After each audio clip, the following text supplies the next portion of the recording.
Sinira ni Carlos ang preno ng kotse ko bago ang biyahe ko sa labas ng bayan. Umaasa siyang mawawala ako para tuluyan na siyang lumaya kasama ang babae niya. Ngunit dahil may hinala na ako, lihim kong ipinagpalit ang kotse ko sa kotse ng kaniyang kabit.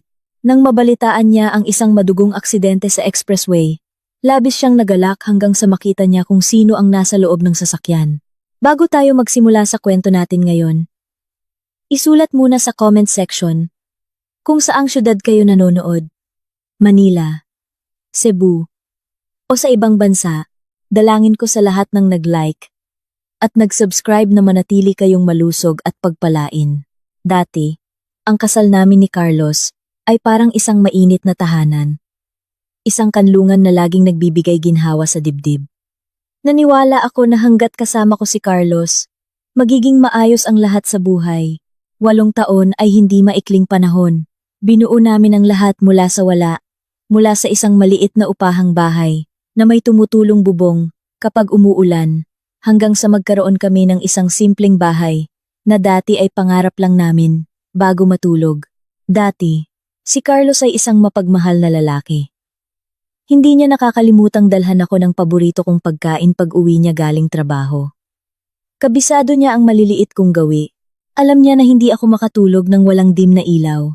Alam niya na lagi akong natatakot kapag malakas ang kulog.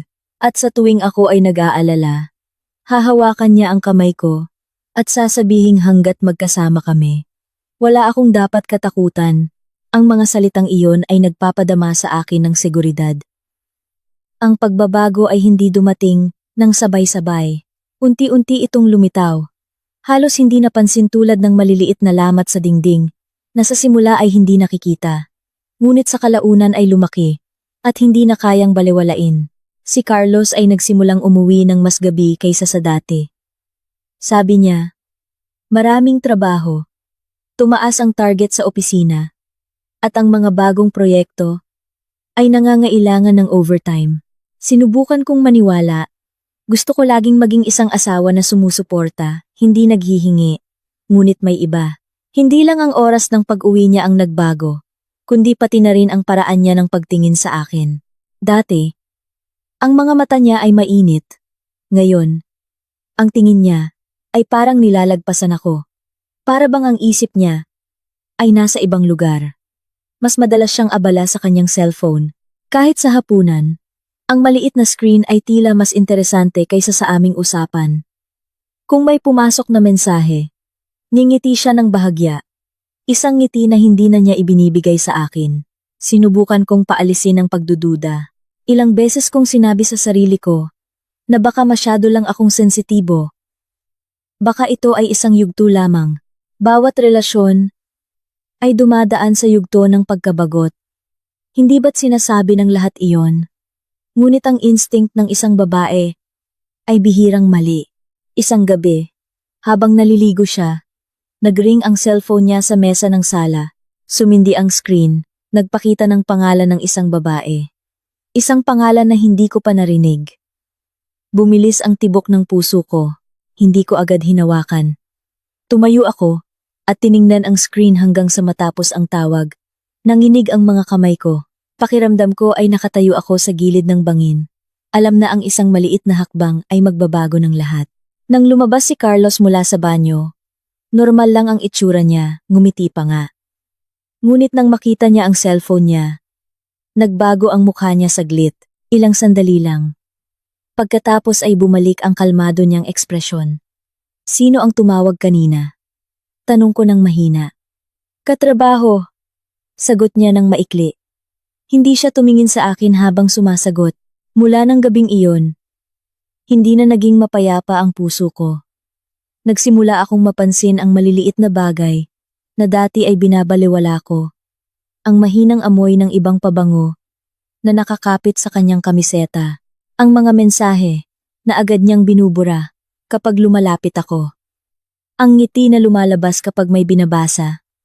Tapos nawawala kapag napansin niyang tinitingnan ko siya. Kinamumuhian ko ang pakiramdam na maging isang asawang parang amateur detective, puno ng pagdududa at kawalan ng seguridad. Sinubukan kong iwaksi ang mga hinala ko. Hanggang sa isang gabi, May narinig akong hindi ko dapat narinig. Nang gabing iyon, nagising ako dahil uhaw.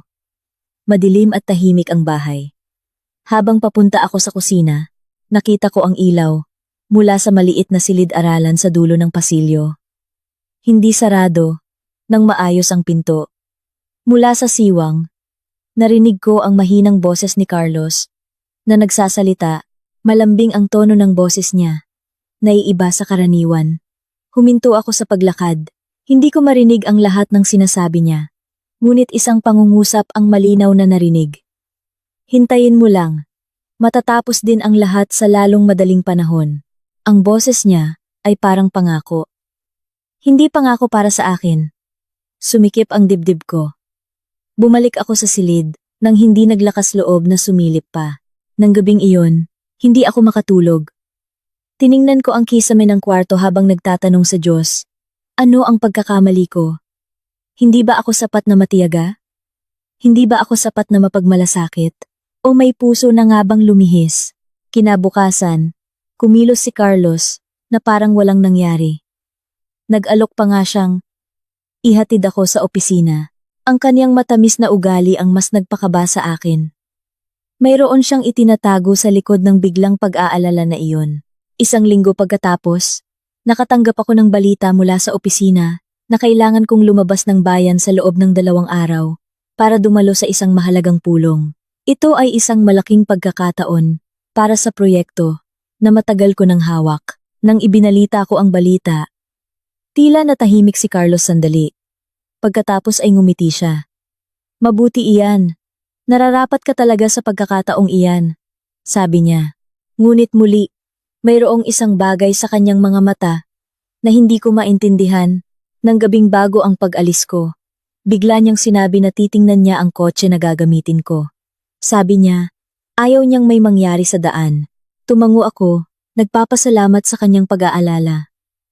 Ngunit nang makita ko siyang matagal na nakatayo sa garahe, may seryosong ekspresyon habang may tinitingnan, muling bumalot sa akin ang kakaibang pakiramdam. Sinubukan kong ipagtabuyan ang masamang iniisip, ngunit ang maliit kong puso ay mahinang sumisigaw. Mayroong mali. Hindi ko pa alam noon na ang maliit na pagdududa na matagal ko nang itinago ay malapit nang maging isang malaking bagyo na sisira sa lahat. At hindi ko pa alam na ang mga gabing puno ng dasal na iniuukol ko sa Diyos ang magiging tanging tanglaw kapag nagsimulang bumagsak ang aking buhay dahil sa isang pagtataksil na hindi ko kailanman naisip. Ang kabanatang ito ay hindi tungkol sa katapusan. Ito ay tungkol sa simula ng mga bitak na hindi ko na kayang punan ng pasensya lamang. At sa kaibuturan ng aking puso, nagsimula akong mapansin ang isang bagay na pinakamasakit. Ang taong nangakong poprotektahan ako ay marahil ay nagpaplano ng buhay nang wala ako. Ang imbitasyon sa pulong ay dumating sa isang kakaibang panahon. Tila sinadya ng buhay na bigyan ako ng paraan palabas sa sandaling masikip ang aking puso sa pagdududa. Hinirang ako ng opisina na dumalo sa isang mahalagang pagpupulong sa labas ng bayan. Ang proyekto na matagal ko nang hinahawakan ay sa wakas ay nabigyan ng pansin ng pamunuan. Kung magiging maayos ang lahat, malaki ang pagkakataon na umakyat ako sa posisyon. Dati, ang ganitong balita ay magiging maliit na dahilan upang ipagdiwang sa hapunan kasama si Carlos. Siguradong yayakapin niya ako ng buong pagmamalaki at sasabihin na alam niyang kaya ko. Ngayon, iba ang reaksyon niya. Ngumiti nga siya. Binati niya ako. Ngunit ang ngiti niya ay hindi umabot sa kaniyang mga mata. Mabuti iyan. Bihirang dumating ang ganitong pagkakataon. Sabi niya ng mahina. Tumango ako. Sinusubukang basahin ang isang bagay sa kanyang mukha. May maliit na pagtigil bago siya nagpatuloy sa susunod na pangungusap. Kailan ka aalis? Bukas ng umaga. Natahimik siya ng ilang segundo. Masyadong matagal para sa isang normal na sagot. Sige, mamaya ng gabi titingnan ko muna ang kotse mo. Ayoko kasing may mangyari sa daan. Ang mga salitang iyon ay tila normal. Pag-aalala ng isang asawa. Ngunit ewan ko ba kung bakit may tono na nagpaparamdam sa aking hindi komportable ang dibdib. Nang gabing iyon, Pagkatapos ng hapunan, na tila matabang dahil sa kaunting pag-uusap, lumabas si Carlos, papuntang garahe. Mula sa bintana ng sala, nakikita ko ang anino niya, na gumagalaw sa ilalim ng madilim na ilaw. Binuksan niya ang hood ng kotse. Napakatagal, paminsan-minsan, yumuyuko siya, tila may tinitingnan ng napakalalim. Tumayo ako sa likod ng kurtina. Tahimik na nagmamasid. Muling bumulong ang aking maliit na puso. Bakit ngayon niya lang pinansin ang kotse ko? Samantalang dati, ay bihira niya itong hawakan. Sa nakalipas na ilang buwan, ako pa nga ang madalas na umaasikaso ng regular na serbisyo. Laging may dahilan siya na abala. Sinubukan kong pakalmahin ang sarili ko. Baka masyado lang ako nagdududa. Baka ang sakit na hindi pa gumagaling ang nagpapatingin sa akin ng mga ordinaryong bagay bilang kahina-hinala. Ngunit ng gabing iyon, mas matindi ang kutob ko kaysa dati. Nang bumalik si Carlos sa bahay, kalmado ang mukha niya. Masyadong kalmado. Ligtas na. Walang problema. Sabi niya habang kumukuha ng baso ng tubig. Tumango ako. Salamat. Ngumiti lang siya ng tipid, tapos naglakad papunta sa kwarto. Nang walang yakap, nang walang halik sa noo. Tulad ng dati tuwing aalis ako, sa kama. Nakatingin ako sa likod niya na nakatalikod sa akin. Ang pagitan namin ay tila malayo, kahit ilang sentimetro lang. Naalala ko ang pag-uusap ng gabing iyon. Ang pangungusap na hindi ko sinasadyang narinig. Hintayin mo lang. Matatapos din ang lahat, sa lalong madaling panahon. Ano ang ibig sabihin niya? Matapos sa paanong paraan? Pinikit ko ang mga mata ko. Sinubukan kong magdasal sa isip. Humihingi ng gabay sa Diyos para bigyan ako ng kapayapaan. Ngunit ang dumating ay ang mas matinding kaba. Alas, 2 ng madaling araw. Nagising na naman ako. Ewan ko, kung dahil sa panaginip o dahil sa aking isip na ayaw tumigil sa pag-iisip. Dahan-dahan akong umupo at nakita si Carlos na natutulog sa tabi ko. Payapa ang mukha niya. Walang tanda ng isang taong may itinatago. Bumaba ako sa kama at dahan-dahang naglakad papunta sa sala nang hindi ko talaga alam kung ano ang hinahanap ko. Marahil gusto ko lang makasigurado na hindi ko lang pinapangarap ang lahat. Tumayo ako sa harap ng bintana na nakaharap sa garahe. Nakaparada ang kotse ko gaya ng dati. Tahimik na hindi gumagalaw. Tila walang nangyari. Ngunit sa loob ko ay may boses na patuloy na nagtutulak. Suriin, suriin, bago mahuli ang lahat. Halos lumabas na ako. Ngunit huminto ako. Kung lalabas ako ngayon, ano ang gagawin ko? Hindi ako mekaniko. Hindi ko alam kung ano ang hahanapin. Bumalik ako at umupo sa sofa. Niyakap ang mga tuhod ko. Sa kauna-unahang pagkakataon sa aming kasal, natakot ako sa posibilidad na hindi ko malinaw na matukoy. Masyadong mabilis dumating ang umaga. Mas masigla si Carlos kaysa dati. Naghanda pa nga siya ng almusal. Isang bagay na bihira niyang gawin kamakailan. Gusto kong maging maayos ang iyong paglalakbay, sabi niya habang inilalagay ang plato sa harap ko. Ang tunog ng kutsara, na nagbabanggaan sa plato, ay mas malakas kaysa dati dahil pareho kaming tahimik.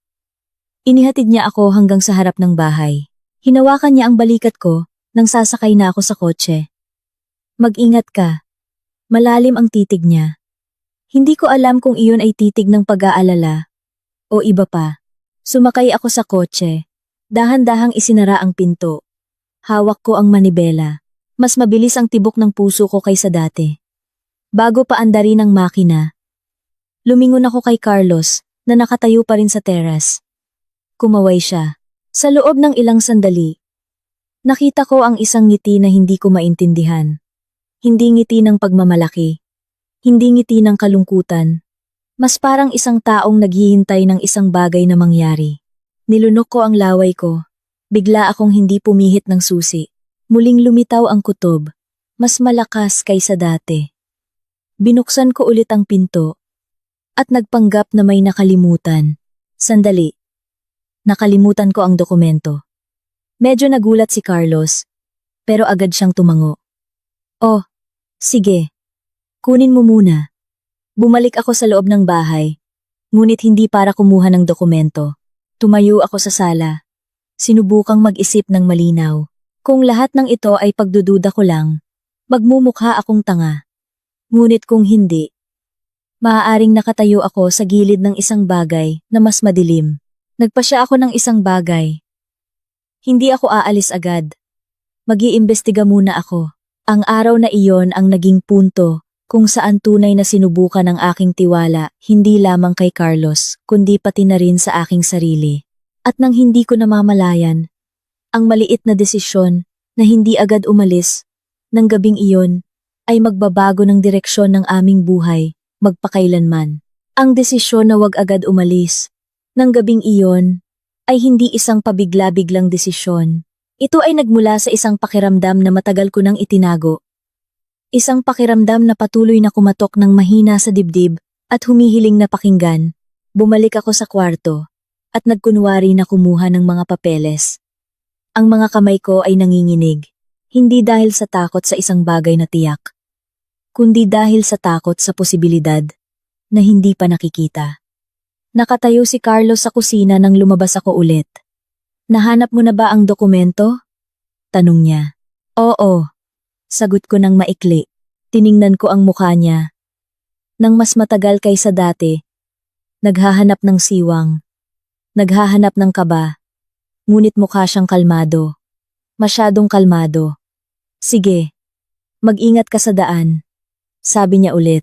Ngayon, tuluyan na akong sumakay sa kotse at pinasigla ang makina.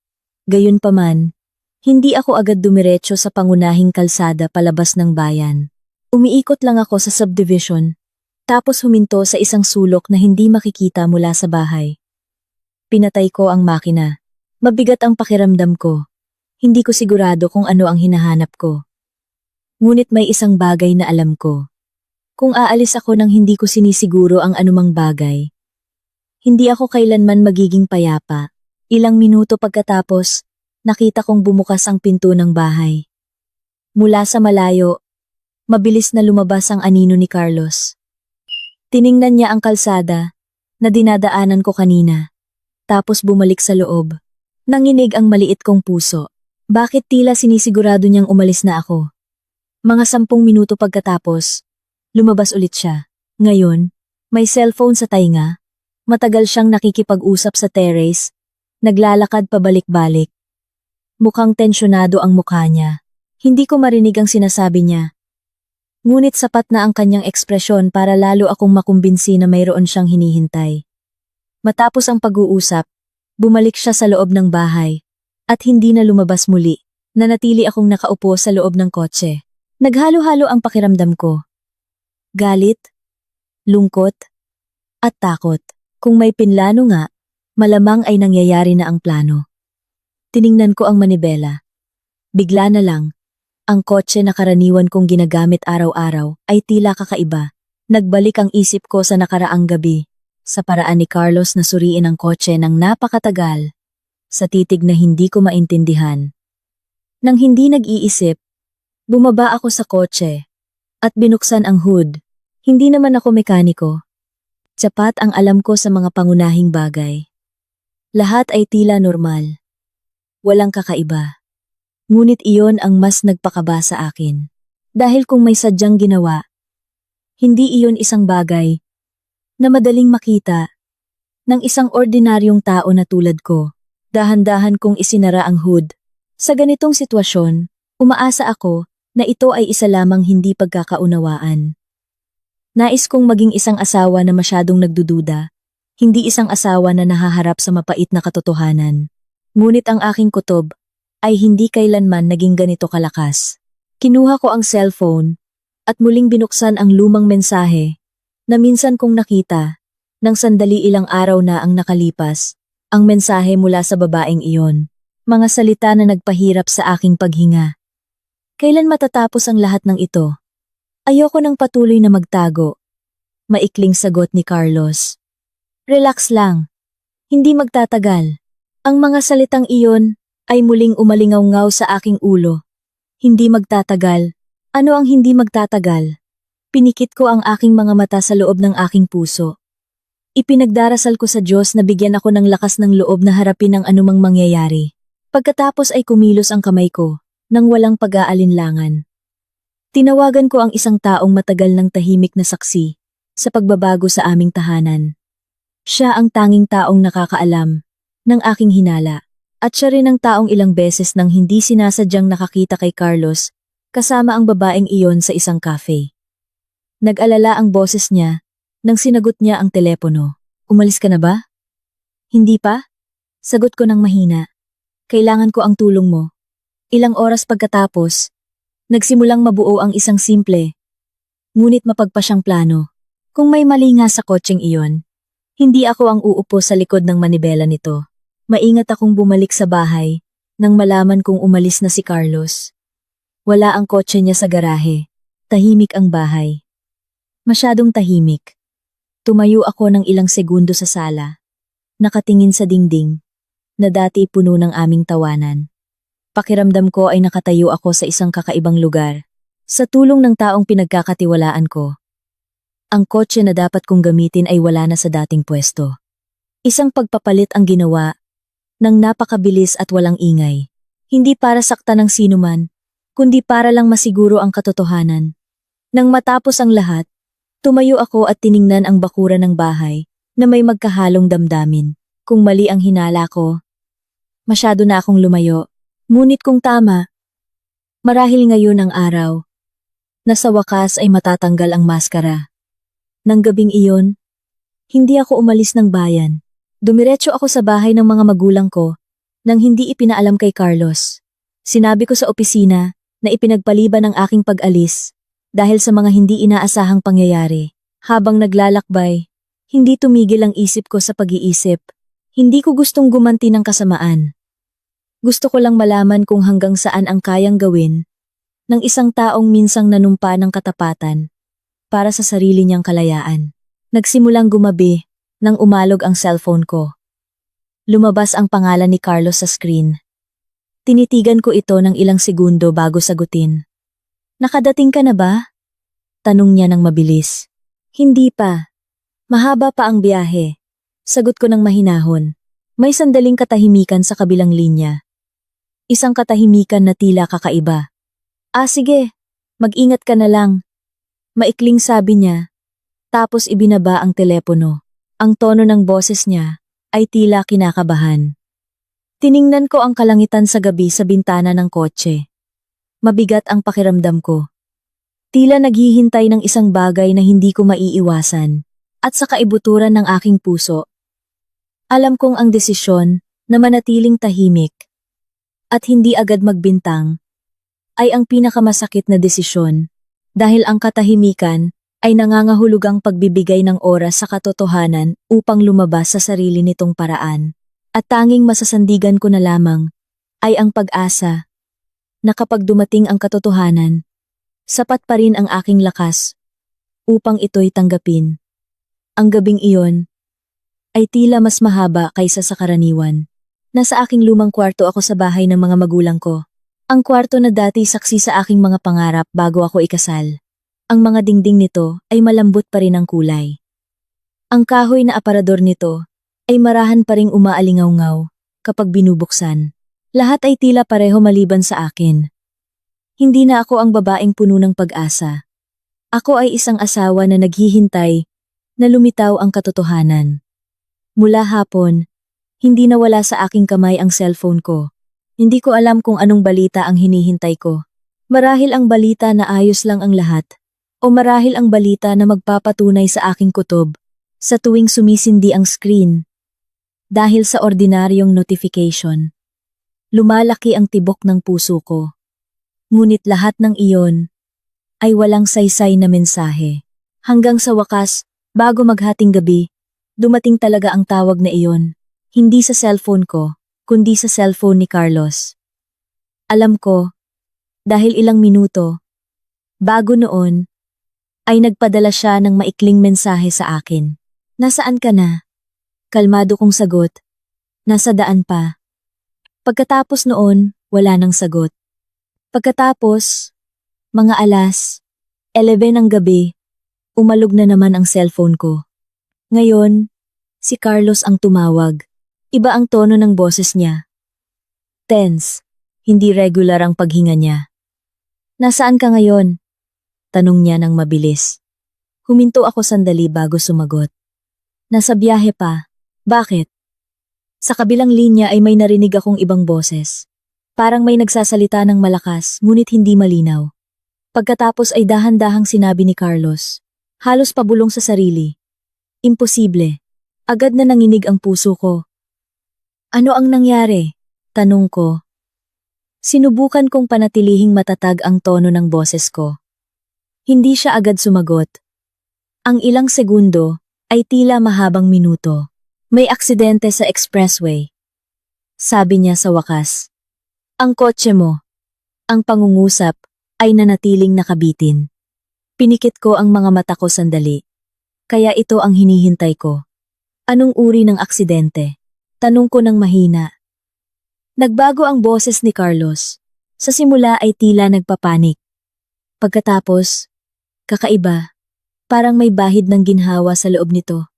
Sabi niya, malubha ang aksidente. Huminto siya ulit. Naaamoy ko ang mukha niya noon.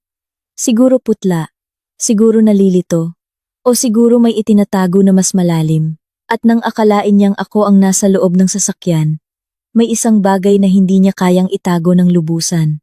Ang tono ng kaginhawaan. Narinig ko ito ng napakahina, ngunit sapat na malinaw para sirain ang natitirang tiwala ko. Pagkatapos ay mas malinaw na narinig ang isa pang boses mula sa kabilang linya. Parang may nagbibigay ng karagdagang impormasyon. Biglang natahimik si Carlos. Napakatagal. Ano ang ibig sabihin nito? Sabi niya na nagbago ang boses. Mas bumilis ang tibok ng puso ko. Ito na ang sandali. Narinig ko siyang nagsalita ulit. Ngayon, may tono ng kawalang paniwala. Hindi siya. May mahabang pagtigil. Pagkatapos ay narinig ang malakas na paghinga niya. Ano ang pangalan niya? Tanong niya ng mahina. Ang pangalan ay sa wakas ay nabanggit. Ang pangalan ng babae na matagal nang tahimik na lumalabas sa pagitan ng aming kasal. Hindi ko marinig ng malinaw mula sa aking cellphone, ngunit sapat na ang reaksyon ni Carlos bilang sagot. Marahil ay halos mahulog ang cellphone niya mula sa kamay. Paano nangyari? Sabi niya ng mahina. Siguradong nanginginig ang mga kamay niya ngayon. Hinayaan ko siyang malunod sa pagkalito ng ilang segundo. Bago sa wakas ay nagsalita. Carlos, tila nagulat siya. Nang marinig ang boses ko, na nakakonekta pa rin. Wala ako sa kotse na iyon. Katahimikan, napakalalim na katahimikan. Hindi na siya tensyonado dahil sa aksidente, kundi dahil sa iba pa, takot. Hindi ako umalis kaninang umaga. Sabi ko ng dahan-dahan. Nasa bahay ako ng mga magulang ko. Sa kabilang linya, walang sagot, tanging malalim na paghinga na lalong nagiging hindi regular. Naiisip ko ang kanyang isip na umiikot. Sinusubukang ayusin muli ang plano na ngayon ay nagulo. Sinusubukang intindihin kung paano nagkamali ang lahat sa inaakala niyang mangyayari. Kung paano ang kotse ay napasakay ng ibang tao. Kung paano ang pangalang nabanggit ay hindi ang pangalan ko. Carlos, dagdag ko ng mahina. Tila maluwag ang loob mo kanina. Agad siyang namutol. Nagulat lang ako. Ngunit nanginginig ang boses niya. At matagal ko na siyang kilala. Para hindi malaman kung kailan siya nagsisinungaling. Nang gabing iyon, ang katotohanan ay hindi dumating sa anyo ng pag-amin. Ito ay dumating sa anyo ng reaksyon. Ang reaksyon ng isang lalaki na nag-akala na nagtagumpay ang kanyang plano. Ang reaksyon ng isang asawa na nakadama ng pag-angat ng pasanin sa kanyang buhay. At ang reaksyon na nagbago sa takot nang malaman niyang hindi nangyari ang katotohanan ayon sa kanyang inaasahan. Kumusta ang sitwasyon doon? Tanong ko ulit. Ngayon ay mas matatag ang tono. Hindi siya agad sumagot. Medyo malubha. Sabi niya sa wakas. Malaki ang sira ng kotse. Hindi niya binanggit ang iba pang detalye. Hindi niya binanggit ang kalagayan ng babae. Hindi niya binanggit kung ano talaga ang nararamdaman niya. Ngunit alam kong ang gabing iyon ay hindi lang tungkol sa isang insidente sa daan. Iyon ay ang gabing nagsimulang magkabitak ang maskara. At sa likod ng mga bitak na iyon, nakita ko ang bahagi ni Carlos na hindi ko kailanman gustong makita. Nauna akong bumaba sa tawag. Malamig ang kamay ko, ngunit ang isip ko ay tila napakalinaw. Hindi ako umiyak, hindi ako sumigaw, umupo lang ako ng tahimik sa gilid ng kama.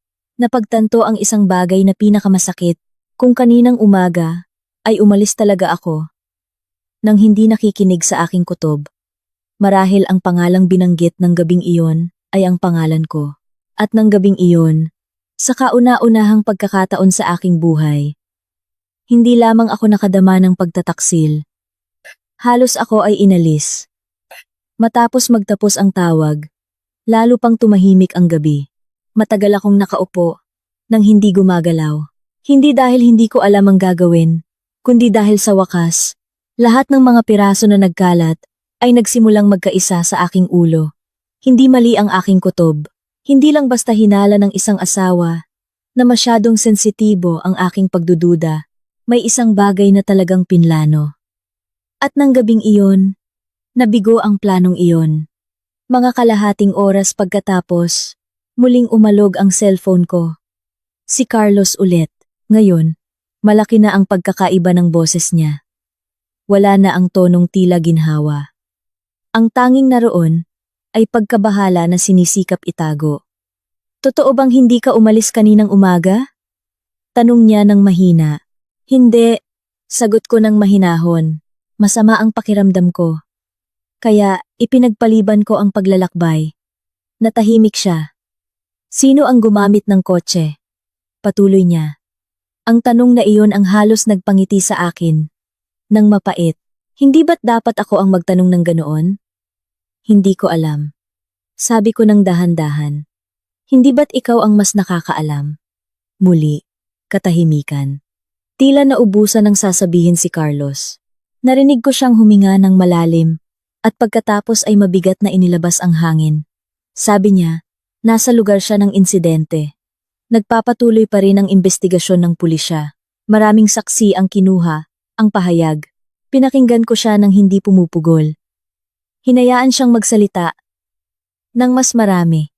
Bawat salitang lumabas sa bibig niya ay lalo lamang nagpapakita ng pagkabahala na hindi niya kayang kontrolin.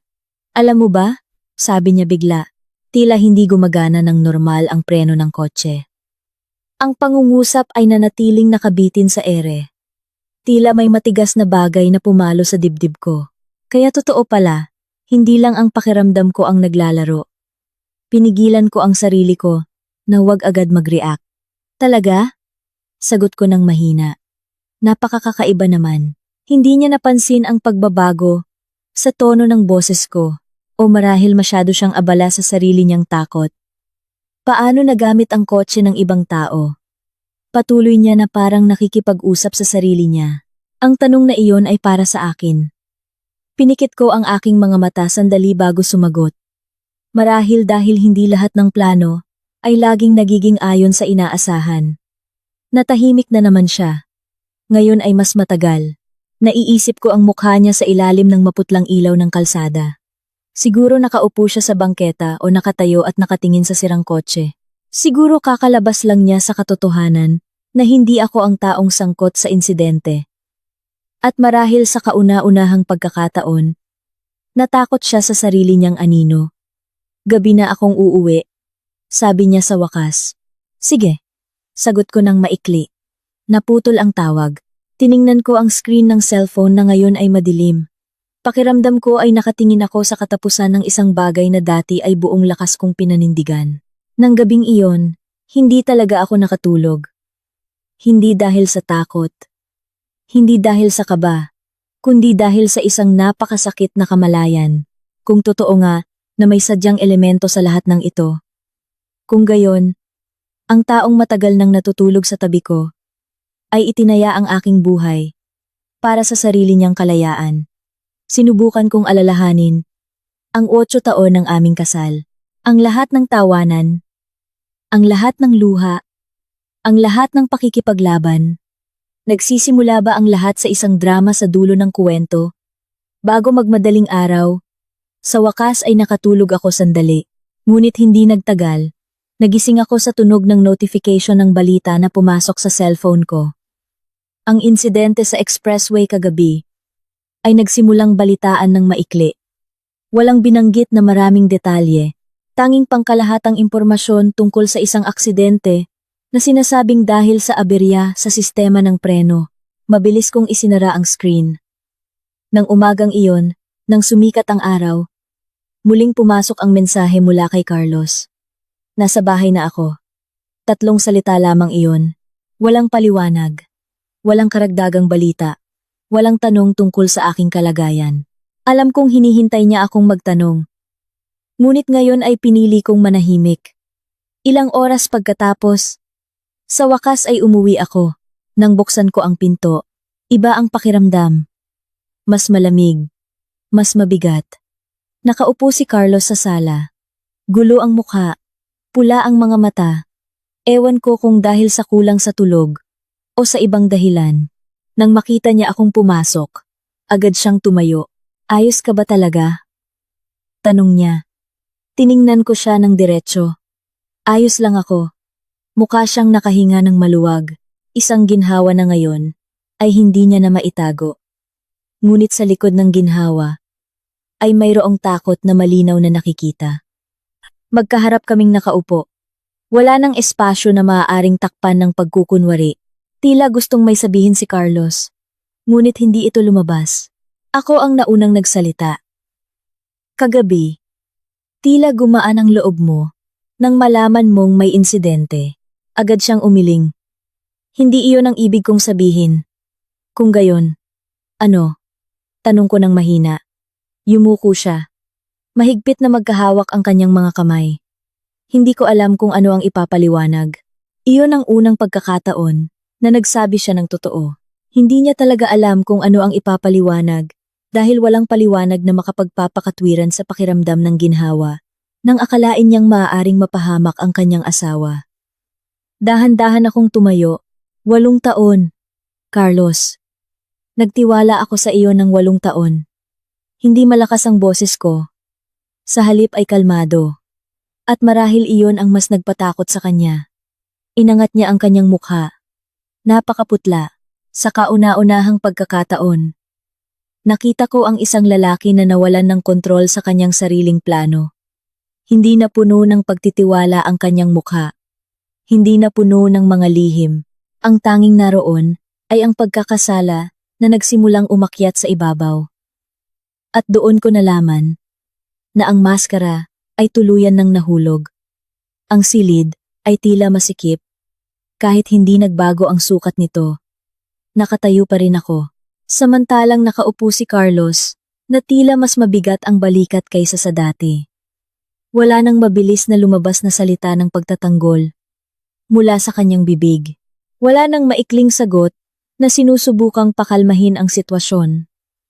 Ang tanging naroon ay katahimikan, at ang katahimikan ay madalas na mas tapat kaysa sa 1,000 salita. Dahan-dahang inangat ni Carlos ang kanyang mukha. Pula ang kanyang mga mata, hindi lamang dahil sa kakulangan sa tulog, kundi dahil sa isang mas malalim na bagay. Hindi ko kailanman inakala na aabot ako sa ganito, sabi niya ng mahina. Ang pangungusap ay tila mahina, marupok, ngunit para sa akin, hindi iyon sagot. Hanggang saan ang ibig mong sabihin? Tanong ko ng mahinahon. Muli siyang natahimik. Nakikita ko ang labanan sa loob niya. Sa pagitan ng pag-amin sa lahat o patuloy na magtago sa likod ng kasinungalingan na masyadong komplikado upang ayusin. Alam ko na tungkol sa kanya. Patuloy ko nang hindi itinataas ang boses. Tungkol sa babaeng iyon. Tungkol sa inyong plano na mamuhay nang wala ako. Tinago ni Carlos ang kanyang mukha sa 2 kamay. Gusto ko lang matapos ang lahat ng walang gulo. Sabi niya ng mahina. Walang gulo. Halos natawa ako. Ngunit ang lumabas ay isang mahaba at mabigat na paghinga. Walang gulo. Ngunit sapat na ang katahimikan bilang sagot. Naalala ko muli ang mensahe na minsan kong nakita. Ang maikling pangungusap na ngayon ay tila isang kutsilyo. Hindi magtatagal. Kaya ito ang ibig sabihin. Hindi niya kailangang sabihin ng detalyado. kung ano ang ginawa niya o pinlano. Ang kanyang ekspresyon ay nagsasalita na. Ang kanyang takot ay inilabas na ang lahat. Hindi ako nagtanong tungkol sa teknikal. Ayoko nang marinig kung paano o kailan nagsimula ang lahat dahil sa huli. Isang katotohanan ang malinaw. Handa siyang mawala ako hindi dahil hindi na mahal, kundi dahil gusto niyang maging malaya sa responsibilidad na dati ay ipinangako niyang pananagutan. Kira, sabi niya ng mahina, hindi ko inakala na mangyayari ang lahat ng ito. Tinitigan ko siya ng matagal. Ang hindi mo inakala ay hindi ako umalis ng gabing iyon, sagot ko. Ang pangungusap na iyon ang nagpaputla sa kanya muli. Sa wakas ay napagtanto niya na hindi tadhana ang nagpabigo sa kanyang plano, kundi ang aking sariling desisyon. Ayoko gumanti ng masama. Patuloy ko. Gusto ko lang malaman ang katotohanan. At ngayon alam ko na. Dahan-dahang tumayo si Carlos. Tila gustong lumapit, ngunit nag-aatubili. Nagkamali ako. Sabi niya. Ang salitang iyon ay napakaliit kumpara sa epekto nito.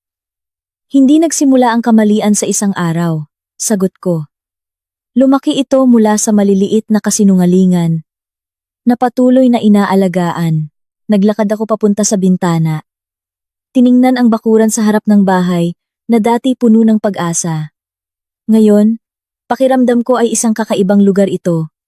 8 taon, Carlos. Hindi ako kailanman humingi ng higit pa sa katapatan at katapatan. Hindi siya sumabad. At ang pinakamasakit ay hindi lang tungkol sa ibang babae. Patuloy ko ng mahina, kundi tungkol sa katotohanan. Napakiramdam mo ay mas magiging maayos ang buhay mo kung wala ako. Bumuhos din sa wakas ang mga luha. Hindi malakas na iyak, kundi dahan-dahang agos na naghugas ng mga natitirang tiwala. Muling umupo si Carlos. Ngayon, mukha siyang lubos na wasak. Ngunit hindi dahil sa tuluyang nawala ako, kundi dahil napagtanto niyang ang kanyang plano ay naging isang kalamidad. Ang babaeng pinili niya para sa kanyang kinabukasan ay wala na sa kanyang buhay. Hindi dahil iniwan siya nito, kundi dahil iba ang sinabi ng tadhana. At kailangan niyang harapin ang lahat ng ito. Nang mag-isa, hindi ako nakadama ng tagumpay. Hindi rin ako nakadama ng kasiyahan. Ang tanging nararamdaman ko ay pagod. Pagod na ipagtanggol ang isang taong lihim na gustong pakawalan ako sa pinakamalupit na paraan. Nang araw na iyon, gumawa ako ng isang desisyon na matagal kong ipinagpapaliban. Aalis ako hindi lang dahil sa galit, kundi dahil ang aking dignidad ay masyadong mahalaga para ipusta muli. Ayoko nang mamuhay kasama ang isang taong minsan nang nag-isip ng buhay, nang wala ako sa ganoong paraan.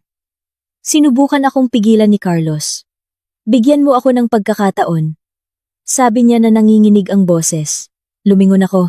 Nagkaroon ka na ng pagkakataong iyon. Sa loob ng 8 taon. Hindi siya nakasalungat. Pumasok ako sa kwarto, kumuha ng ilang damit, at mahahalagang dokumento. Bawat hakbang ay tila mabigat, ngunit kakaiba, tila magaan din. Para bang may malaking pasanin, na sa wakas ay nabunot.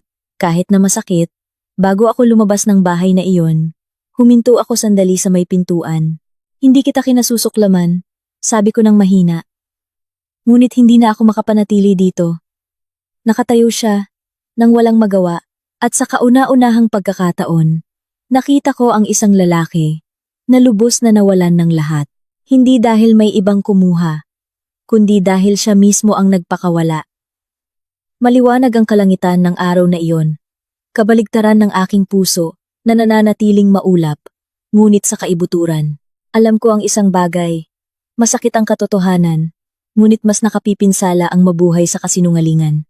Ang mga araw pagkatapos kong umalis sa bahay na iyon, ay tila tahimik. Hindi tahimik dahil walang ingay, kundi tahimik dahil wala ng taong matagal nang bumubuo sa aking routine. Wala ng 2 tasa ng kape sa umaga. Wala ng maliliit na pag-uusap tungkol sa maliliit na bagay bago matulog. Muli akong nanirahan pansamantala sa bahay ng aking mga magulang.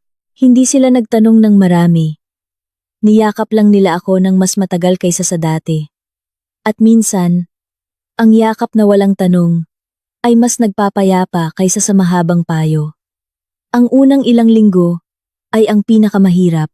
Hindi dahil namimiss ko si Carlos bilang asawa, kundi dahil namimiss ko ang dating ako. Ang ako na lubos na nagtitiwala. Ang bersyon na hindi kailanman nag-akala na ang taong mahal niya ay maaaring magplano ng buhay nang wala siya sa ganitong paraan. Bawat gabi ay nakikipag-usap ako sa Diyos ng tahimik. Hindi na humihingi ng sagot, kundi humihingi ng lakas upang tanggapin ang katotohanan. Natutunan ko ang isang mahalagang bagay. Ang pagtataksil ay hindi lamang tungkol sa pagkakaroon ng ikatlong partido. Ang pagtataksil ay kapag pinili ng isang tao na isakripisyo ang kaligtasan at tiwala ng kanyang kapareha para sa kanyang sariling kaginhawaan. At iyon ay mas malalim kaysa sa simpleng pagtataksil. Ilang beses akong sinubukang tawagan ni Carlos. Mahaba ang kanyang mga mensahe.